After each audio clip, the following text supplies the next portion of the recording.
नमस्कार दोस्तों, ट्रिक्स की पंचायत में आपका स्वागत है।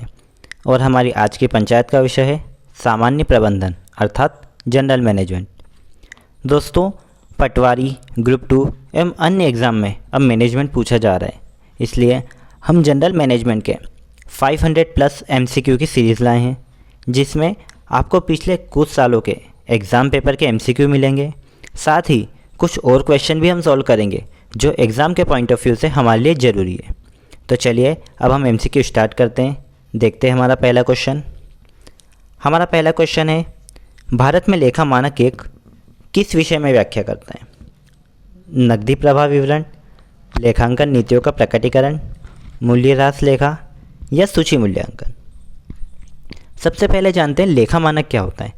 लेखा मानक यानी अकाउंटिंग स्टैंडर्ड भारत में ICAI नाम की संस्था है, जिसे institute of chartered accountant of India कहते हैं। यह संस्था भारत में अकाउंटिंग से रिलेटेड सारी पॉलिसी और नियम बनाती है। इन नियमों के अंतर्गत ICAI ने जो अकाउंटिंग स्टैंडर्ड बना है, उनमें पहला अकाउंटिंग स्टैंडर्ड है AS1, जो कि डिस्क्लोज़र ऑफ अकाउंटिंग पॉलिसी यानी लेखांकन नीतियों का प्रकटीकरण करता है। ठीक है, इसलिए जो कि बिजनेस में प्रयोग की जाने वाली विभिन्न अकाउंटिंग पॉलिसी की व्याख्या करता है। अतः हमारे क्वेश्चन 1 का आंसर क्या होगा? ऑप्शन बी, लेखांकन नीतियों का प्रकटीकरण, ऑप्शन बी। ठीक है दोस्तों, चलिए आगे बढ़ते हैं। अगला क्वेश्चन है, आकस्मिक देयताएं किस में दिखाई देती है? आकस्मिक देयताएं हमें बैलेंस शीट, अध्यक्ष रिपोर्ट, शेयरधारकों के नोटिस या तुलन पत्र के लिए लेखा पर नोट्स अर्थात notes on account to balance sheet. पहले समझते हैं कि लाइबिलिटीज़ क्या होती है। ठीक है, लाइबिलिटीज़ हमारे बिजनेस की देयताएं होती है। जैसे हमने किसी व्यक्ति से 5 लाख का माल उधार खरीदा, तो जब तक हम 5 लाख का भुगतान नहीं कर देंगे तब तक वह क्या होगी? हमारी लाइबिलिटी रहेगी।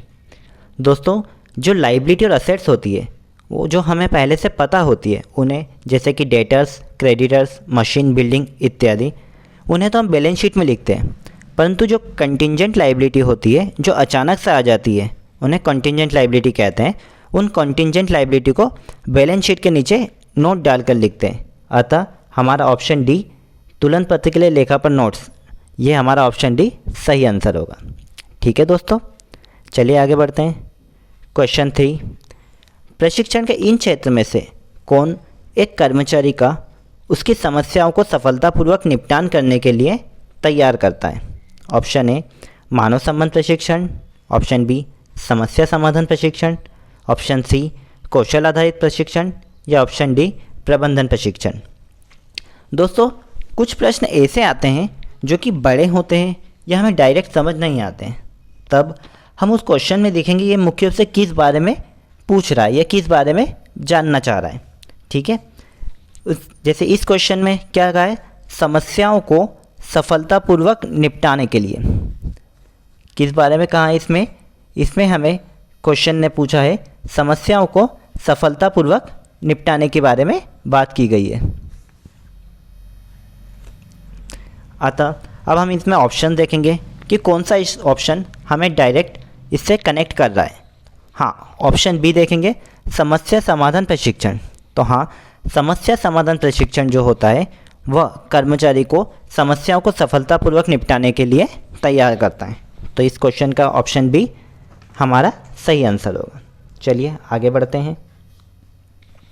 क्वेश्चन नंबर 4, नौकरी के वर्गीकरण जैसे CEO, राष्ट्रपति, उपराष्ट्रपति, कार्यकारी निदेशक के रूप में निम्न में से किसके साथ जुड़े होते हैं? सबसे पहले हम जानते हैं कि प्रबंधक 3 स्तर पर कार्य करता है, शीर्ष प्रबंध, मध्य स्तर प्रबंध और निम्न स्तर प्रबंध।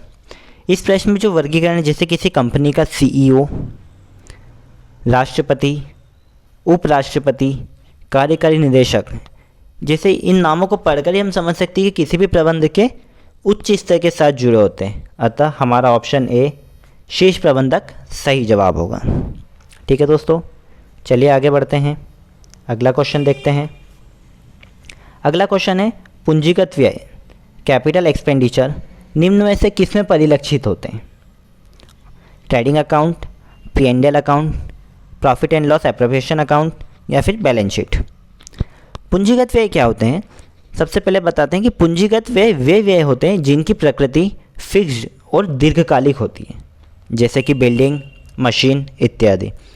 इन पर एक बार खर्च करने के बाद इनका प्रयोग हम कई वर्षों तक करते हैं, इसलिए इन्हें हम पूंजीगत व्यय कहते हैं। और इन पूंजीगत व्यय को बैलेंस शीट में असेट्स कॉलम में दर्शाते हैं।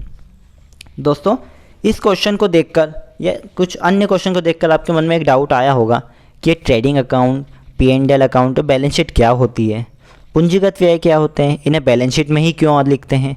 इसके लिए हम जल्दी एक अलग से वीडियो बनाएंगे जिसमें आपको types of accounts, assets, liabilities, balance sheet इत्यादि क्या होती है उसकी जानकारी आपको मिल जाएगी। इसलिए हमारे वीडियो का नोटिफिकेशन पाने के लिए आप इस चैनल को अभी सब्सक्राइब कर लें और बेल आइकन को प्रेस करें, जिससे हमारे अगले वीडियो का नोटिफिकेशन आपको तुरंत प्राप्त हो जाएगा। पूंजीगत व्यय अब कहाँ में लिखते हैं? तो पूंजीगत व्यय जो होते हैं बैलेंस शीट में लिखे जाते हैं। इसमें ऑप्शन डी हमारा सही जवाब होगा। ठीक है दोस्तों, चलिए आगे बढ़ते हैं, अगला क्वेश्चन देखते हैं। अगला क्वेश्चन है नियंत्रण विस्तृति, ऑप्टिमम स्पैन ऑफ कंट्रोल। इसका सूत्र किसने प्रस्तुत किया था? बॉर्टन और मार्टिन, हिक और गुलेट, नामेरन होल्टेन या फिर V.A. ग्रेक्यूनस। ठीक है दोस्तों, इसका सही जवाब है ऑप्शन डी, V.A. ग्रेक्यूनस। V.A. ग्रेक्यूनस ने ही नियंत्रण की विधियों के अंतर्गत नियंत्रण विस्तृति को समझाया था। चलिए अगला क्वेश्चन देखते हैं। अगला क्वेश्चन है निम्नलिखित में से कौन सा निधि का स्रोत यानी सोर्स ऑफ फंड है? इमारत की बिक्री, केवल शेयर जारी करना, लिया हुआ टर्म लोन या फिर उपरोक्त सभी। दोस्तों, सोर्स ऑफ फंड होता है जिससे हमें फंड या पैसा प्राप्त होता है। इसमें पहले ऑप्शन में इमारत की बिक्री से पैसा प्राप्त होता है, हाँ। अगर कोई कंपनी शेयर इशू करती है तो भी उससे पैसा प्राप्त होता है, और यदि कोई कंपनी टर्म लोन लेती है तो भी उससे पैसे की प्राप्ति होती है। इसलिए इस क्वेश्चन का हमारा ऑप्शन डी उपरोक्त सभी सही होगा, क्योंकि हमें तीनों ही ऑप्शन से फंड की प्राप्ति हो रही है। चलिए दोस्तों आगे बढ़ते हैं, अगला क्वेश्चन देखते हैं। अगला क्वेश्चन है एक अनूठा प्रतीक जो कि ब्रांड का हिस्सा होता है किस रूप में जाना जाता है? ब्रांड नेम, ब्रांड लोगो, निशान या फिर पेटेंट। इसका सही जवाब है ऑप्शन सी, लोगो। इसका सही जवाब क्या होगा? इसका सही जवाब होगा ऑप्शन सी, लोगो। लोगो क्या होता है? लोगो एक ग्राफिक चिन्ह होता है जो कि बड़ी कंपनियां अपने प्रोडक्ट के लिए प्रयोग करती है। लोगो को देखते ही हम उस कंपनी का नाम पता कर लेते हैं, जैसे कि पूमा के शूज़, नाइकी के शूज़ पर लगा राइट का निशान, मर्सिडीज़ कार का लोगो, एप्पल कंपनी का लोगो इत्यादि। ये सभी क्या होते हैं? लोगो होते हैं। ठीक है दोस्तों, चलिए आगे बढ़ते हैं, अगला क्वेश्चन देखते हैं। अगला क्वेश्चन क्या बताता है? एक मशीनरी की खरीदारी किसका उदाहरण है? Revenue expenditure, capital expenditure, current expenditure या उपरोक्त में से कोई नहीं। दोस्तों, मशीन एक फिक्स्ड एसेट्स होती है जिसे एक बार खरीदकर कई वर्षों तक हम प्रयोग करते हैं, और फिक्स्ड एसेट्स या स्थायी संपत्ति को खरीदते समय किया जाने वाला व्यय कौन सा व्यय होता है? पूंजीगत व्यय होता है, जो कि हमने पिछले क्वेश्चन में देखा था। तो इसका हमारा ऑप्शन बी, कैपिटल एक्सपेंडिचर सही जवाब होगा। चलिए आगे बढ़ते हैं, अगला क्वेश्चन देखते हैं। सामान्य स्टॉक के एक शेयर का बाजार मूल्य किसके द्वारा निर्धारित किया जाता है? इसके ऑप्शन हैं the board of director of the firm, the stock exchange on which the stock is listed, the president of the company, and option D individual buying and selling of the stock. दोस्तों, इसका हमारा सही जवाब क्या होगा? इसका सही जवाब होगा शेयर खरीदने और बेचने वाले व्यक्ति, individual buying and selling of the stock. दोस्तों, ये जो निर्धारित होता है ये मांग और पूर्ति के सिद्धांत के आधार पर निर्धारित होता है। मांग और पूर्ति का सिद्धांत हमें अर्थशास्त्र में समझने को मिलता है। मांग और पूर्ति के सिद्धांत को अगर हम सरल भाषा में देखें तो क्या होता है कि जिस वस्तु की मांग या डिमांड ज़्यादा होती है उसकी कीमत भी अधिक होती है।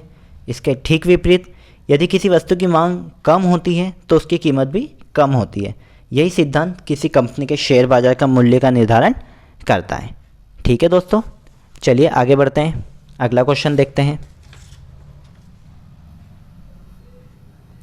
हमारा अगला क्वेश्चन है एक ब्रांड का एक मौखिक हिस्सा वह जिसे बोला या लिखा जा सकता है किस नाम से जाना जाता है? ब्रांड नाम, ब्रांड निशान, लोगो या पेटेंट? हमारा इसका ऑप्शन है ब्रांड नेम सही जवाब है। ठीक है दोस्तों, ब्रांड नाम क्या होता है? ब्रांड नाम किसी भी ब्रांड का एक ऐसा हिस्सा होता है जिसे हम बोलते हैं या लिख सकते हैं, जैसे लक्स साबुन। कभी कभी ब्रांड नाम इतना ज़्यादा प्रचलित हो जाता है जिससे हम उस ब्रांड नाम को इस वस्तु का असली नाम समझ लगते हैं, जैसे कि डालडा घी। हमें लगता है कि डालडा किसी वस्तु का नाम है, किंतु नहीं, डालडा एक ब्रांड है। वस्तु का रियल नाम क्या है? वनस्पति घी। इस तरह ब्रांड नाम जो होता है वो किसी भी कंपनी की ग्रोथ में बहुत अहम भूमिका निभाता है। ठीक है दोस्तों, चलिए अगला क्वेश्चन देखते हैं। अगला क्वेश्चन है, निम्न में से कौन सा चालू देनदारियों का गठन नहीं करता है?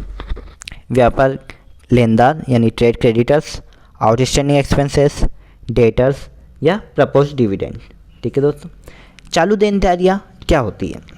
चालू देनदारियाँ वे होती है जिन्हें किसी भी व्यवसाय द्वारा भुगतान किया जाना बाकी है। यदि कोई व्यवसाय के नज़रिए से हम देखें तो हमें भुगतान करना बाकी है, उन्हें ही हम चालू देनदारियाँ या करंट लाइबिलिटीज़ कहते हैं। इन्हें 1 वर्ष के भीतर ही भुगतान करना होता है। इसमें ट्रेड क्रेडिटर्स, आउटस्टैंडिंग एक्सपेंसेस और प्रपोज डिविडेंड तीनों आते हैं। तो ये तीनों क्या हो जाएंगे? चालू देनदारी हो जाएगी। किंतु डेटर्स क्या होते हैं?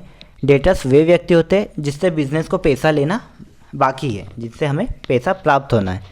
ये हमारी करंट असेट्स होते हैं। इसलिए इस प्रश्न का सही उत्तर क्या होगा? Option C, debtors. ठीक है दोस्तों, डेटर्स जो होंगे वो चालू देनदारियों के अंतर्गत नहीं आते हैं। अगला क्वेश्चन देखते हैं। अगला क्वेश्चन है, किसी समस्या को हल करने के लिए कार्यविधि की पहचान करने और चुनने की प्रक्रिया क्या कहलाती है? डिसीजन मेकिंग, प्लानिंग, ऑर्गेनाइजिंग या कोऑर्डिनेशन? दोस्तों, किसी भी व्यवसाय में अलग अलग स्तर पर कई तरह की समस्याएं आती हैं। उन समस्याओं को जानकर उच्च स्तर के प्रबंधक द्वारा जो निर्णय लिए जाते हैं उसे ही निर्णयन कहा जाता है। उसे क्या कहा जाता है? निर्णयन कहा जाता है। इस तरह किसी समस्या को हल करने के लिए कार्यविधि की पहचान करने और चुनने की प्रक्रिया क्या कहलाएगी? ऑप्शन ए, डिसीजन मेकिंग या निर्णयन। चलिए आगे बढ़ते हैं, अगला क्वेश्चन देखते हैं। अगला क्वेश्चन है, गुडविल या साख निम्न में से किसका एक उदाहरण है? Fixed assets, current assets, intangible assets या फिक्टिशियस असेट्स? दोस्तों, गुडविल क्या होती है? गुडविल एक इंटेंजिबल असेट्स होती है, अर्थात अदृश्य या अमूर्त संपत्ति होती है। इसका ऑप्शन सी, इस क्वेश्चन का ऑप्शन सी सही जवाब है। लेकिन गुडविल जो होती है व्यवसाय के भविष्य में आगे बढ़ने के लिए बहुत ज़रूरी होती है। गुडविल क्या होती है इसके बारे में डिटेल वीडियो हम आगे एक वीडियो ले आएंगे, जिससे आपको पूरी तरह क्लियर हो जाए गुडविल क्या होती है और कितने प्रकार की होती है। ठीक है दोस्तों, चलिए आगे बढ़ते हैं। अगला क्वेश्चन, निम्न में से कौन एक स्थायी परिसंपत्ति या फिक्स्ड असेट्स नहीं है? गुडविल, स्मॉल टूल्स, व्हीकल या मशीनरी? गुडविल, व्हीकल और मशीनरी ये सभी फिक्स्ड असेट्स के अंतर्गत आते हैं, जिन्हें हम बैलेंस शीट के असेट्स कॉलम में लिखते हैं। परंतु स्मॉल टूल्स जो होते हैं वो स्थायी संपत्ति के अंतर्गत नहीं आते हैं। अतः इस क्वेश्चन का हमारा सही जवाब क्या होगा? Option B, small tools. ठीक है दोस्तों, यह वीडियो यहीं समाप्त होती है। हम मैनेजमेंट की सीरीज़ को आगे कंटिन्यू करेंगे। आप चैनल को सब्सक्राइब कर लें व बेल आइकन को प्रेस कर लें, जिससे अगले वीडियो आपको आसानी से मिल जाएंगे। ठीक है दोस्तों, थैंक यू सो मच।